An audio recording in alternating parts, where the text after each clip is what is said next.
నాకు sister message చేసింది.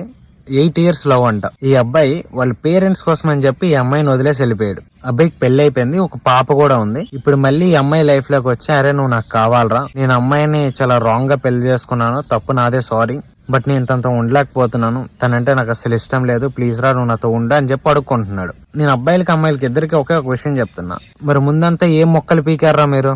ఎవడు మొక్కలు పీకారు? ఫస్ట్ మీ పేరెంట్స్ కావాలని వెళ్ళిపోయారు కదా, సో అప్పుడు వీళ్ళు ఏం చేస్తున్నారు, వీళ్ళ లైఫ్ ఏంటని కొంచెమైనా ఆలోచించారా? ఆలోచించరు. ఏంటంటే మీకు అప్పుడు అవసరం లేదు, ఇప్పుడు దానికి కావాలి. ఈవెన్ అబ్బాయిలని అమ్మాయిలని ఎవరికైనా నేను ఇద్దరికి చెప్తున్నా, ఇలాంటి వాడిని మళ్ళీ నమ్మి మీ లైఫ్లోకి తెచ్చుకోవద్దు.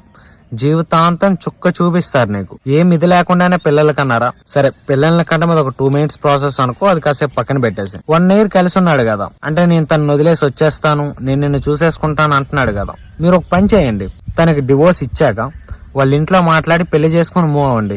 లేదంటే గుద్దా నోరు మూసుకొని మీ పని మీరు ఏదో చూసుకోండి. అలా కాదు, నేను తనకు ఒక 1 years లో డివోర్స్ ఇస్తాను, 2 years లో డివోర్స్ ఇచ్చేస్తానని చెప్పి అన్నారనుకో, గుద్దా నోరు మూసుకొని దెంగేయండి.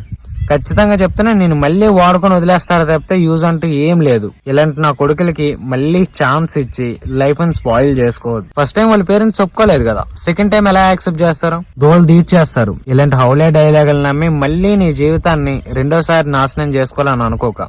చెప్పడం అయితే చెప్పాను, లేదు నాకు వాడంటే ఇష్టం, నన్ను ఏదో తెగ చూసేసుకుంటాడు, నా వాల్యూ తెలిసిపోయింది అన్నావు అనుకో, గాబరెందుకు? పెళ్లి అవుతుందిగా, పెళ్లి చేసుకున్నాక నీకే అర్థమవుతుంది.